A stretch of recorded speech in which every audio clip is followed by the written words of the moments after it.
아침 우리에게 주시는 하나님의 말씀은 이사야 47장 1절부터 15절의 말씀입니다. 처녀딸 바벨론이여 내려와서 티끌에 앉으라. 딸 갈대하여 보좌가 없어졌으니 땅에 앉으라. 내가 다시는 곱고 아립답다 일컬음을 받지 못할 것임이라. 맷돌을 가지고 가루를 갈고 너울을 벗으며 치마를 걷어 다리를 드러내고 강을 건너라. 내 속살이 드러나고 내 부끄러운 것이 보일 것이라. 내가 보복하되 사람을 아끼지 아니하리라. 우리의 구원자는 그의 이름이 만군의 여호와 이스라엘의 거룩한 이시니라. 딸 갈대하여 잠잠히 앉으라. 흑암으로 들어가라. 내가 다시는 여러 왕국의 여주인이라 일컬음을 받지 못하리라.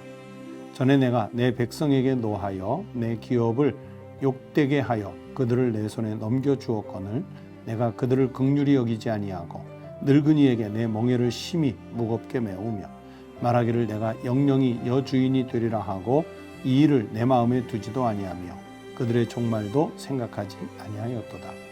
그러므로 사치하고 평안히 지내며 마음에 이르기를 나뿐이라 나 외에 다른 이가 없도다. 나는 과부로 지내지도 아니하며 자녀를 잃어버리는 일도 모르리라 하는 자여 너는 이제 들을지어다. 한날에 갑자기 자녀를 잃으며 과부가 되는 이 두 가지 일이 내게 임할 것이라. 내가 무수한 주술과 많은 주문을 빌릴지라도 이 일이 온전히 내게 임하리라. 내가 내 악을 의지하고 스스로 이르기를 나를 보는 자가 없다 하나니 내 지혜와 내 지식이 너를 유혹하였음이라. 내 마음에 이르기를 나뿐이라 나 외에 다른 이가 없다 하였으므로 재앙이 내게 임하리라. 그러나 내가 그 근원을 알지 못할 것이며 손해가 내게 이르리라. 그러나 이를 물리칠 능력이 없을 것이며 파멸이 호련히 내게 임하리라. 그러나 내가 알지 못할 것이니라. 이제 너는 젊어서부터 힘쓰던 주문과 많은 주술을 가지고 맞서보라. 혹시 유익을 얻을 수 있을는지 혹시 놀라게 할 수 있을는지. 내가 많은 계략으로 말미암아 피곤하게 되었도다. 하늘을 살피는 자와 별을 보는 자와 초하룻날에 예고하는 자들에게 일어나 내게 임할 그 일에서 너를 구원하여 파괴하여 보라. 보라, 그들은 초계 같아서 불에 타르니 그 불꽃의 세력에서 스스로 구원하지 못할 것이라. 이 불은 덮게 할 숯불이 아니요 그 앞에 앉을 만한 불도 아니니라. 내가 같이 힘쓰던 자들이 내게 이같이 되리니 어려서부터 너와 함께 장사하던 자들이 각기 제 길로 흩어지고 너를 구원할 자가 없으리라. 오늘 아침 우리에게 주신 하나님의 말씀입니다. 성도 여러분, 새날이 밝았습니다. 이렇게 매일매일 시간을 창조하신 하나님이 우리가 다시 새로운 날을 살아갈 수 있도록 새 아침을, 새 하루를 우리에게 주신 줄로 믿습니다. 오늘 하루도 하나님께 영광을 돌리고 내 삶에는 하나님이 주신 축복으로 가득 찬 한날이 되시기를 주의 이름으로 축원합니다. 그리고 하나님의 말씀을 함께 듣고 묵상하기 위해서 이 귀한 자리에 함께 참여해 주신 우리 사랑하는 모든 성도들에게도 진심으로 감사를 드리고 무엇보다 하나님께서 말씀으로 주시는 은혜가 가득하게 충만하게 채워지실 수 있기를 우리 주의 이름으로 축원합니다. 여러분 47장 말씀 읽었는데 이 47장에서는 역사 속에서 대제국인 바벨론이 멸망할 것이라 하는 예언의 말씀을 주고 있습니다. 그리고 왜 이 대제국이었던 나라가 그렇게 허무하게 갑작스럽게 멸망을 당하게 되는지 그 이유도 말씀해 주시고 있습니다. 어제 보셨던 46장에 보시면 1절에 벨 엎드러지고 느보 그 우상이 구부러진다 그렇게 말씀하셨는데 벨 우상, 느보 우상이 그렇게 무너질 것이라는 예언인데요. 여러분 이것은 바벨론 제국 자체가 멸망할 것이라 하는 예언의 말씀과 동일한 말씀입니다. 여러분 고대 중근동에서는 나라와 신이 거의 동일시 됐거든요.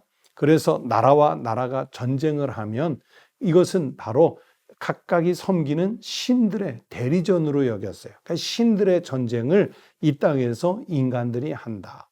그래서 한 나라가 전쟁에서 패퇴하면 결국은 그 나라의 신이 전쟁에서 지는 거예요. 그래서 신이 넘어졌다, 구부러졌다 하는 것은 멸망당한다는 뜻이고, 그 신들을 섬기던 나라, 제국이 멸망당한다는 그런 뜻이거든요.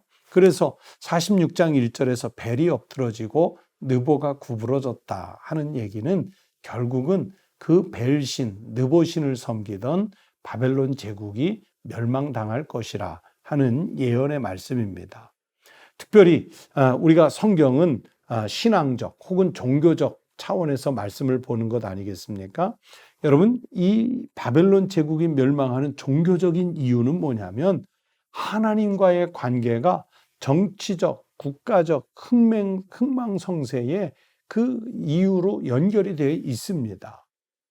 그래서 아무리 정치를 잘해도 못해도 또는 국가적 흥망성쇠가 사람에게 달린 것 같아도 결국은 성경에서 말씀하시려고 하는 것은 하나님과 어떤 관계를 맺고 있느냐, 이걸 제일 중요하게 보는 거예요.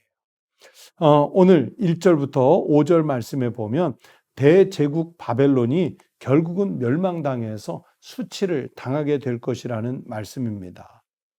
그래서 보시면은 처녀딸 바벨론이요 그랬는데 티끌에 가서 앉으라고 그랬죠. 지금은 막강한 나라 같은데 보좌가 없어질 것이니 땅에 가서 앉으라고 그러죠. 곱고 아립답다 일컬음을 받지 못할 것이라고 그렇게 말씀을 하고 있습니다. 그리고 부끄러운 부분이 드러나게 될 것이라 그렇게 말씀하고 있어요. 그러니까 대제국 바벨론이 멸망을 당해서 수치를 당하게 될 것이라는 예언의 말씀입니다.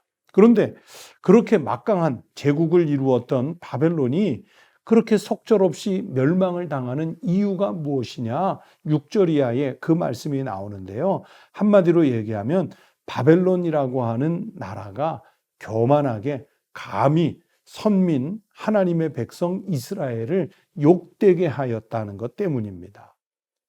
이 하나님의 백성 이스라엘을 욕되게 했다는 얘기는 결과적으로는 전능하신 하나님, 영존하시는 하나님, 그 하나님을 신성 모독하는 결과예요.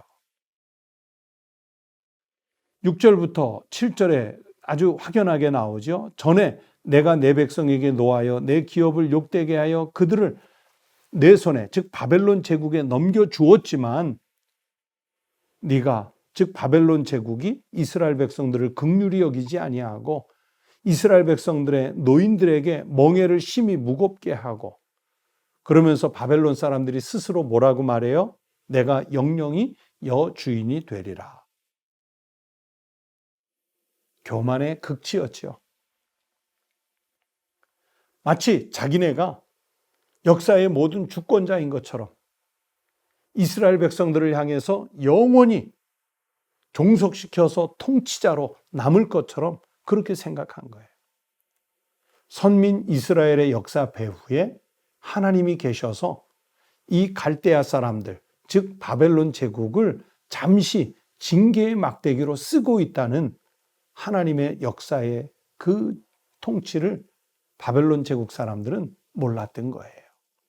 알지를 못했습니다.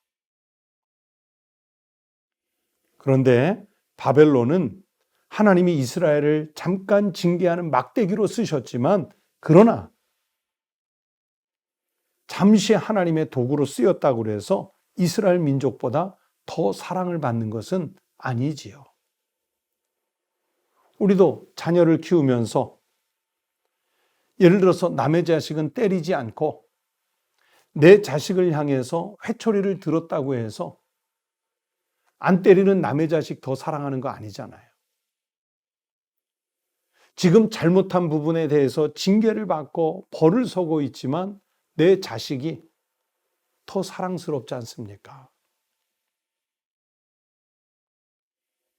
바로 그 말씀을 하시는 거예요.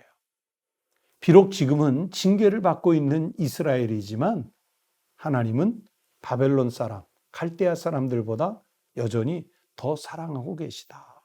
그런데 하나님께서 사랑하시는 그 백성을 너희가 감히 무거운 짐을 지우고 학대하고 영원토록 그들의 주인 노릇하겠다? 그런 오만을 드러내니까 하나님이 이 바벨론 제국을 용납하실 수 없었던 것이죠. 그래서 하나님의 징계로 이 거대한 제국 바벨론 제국도 멸망당할 수밖에 없다 하는 것을 이사야 선지자가 이 말씀에서 예언을 하고 있습니다. 여러분, 하나님 앞에 우리의 삶과 신앙을 생각해 보십시다. 내가 그리고 우리가 하나님께 어떤 존재로 쓰이고 있는가, 그것을 생각해 보는 것은 매우 중요한 문제입니다. 여러분, 우리는 하나님 앞에서 과연 선민입니까? 하나님의 선택된 백성입니까?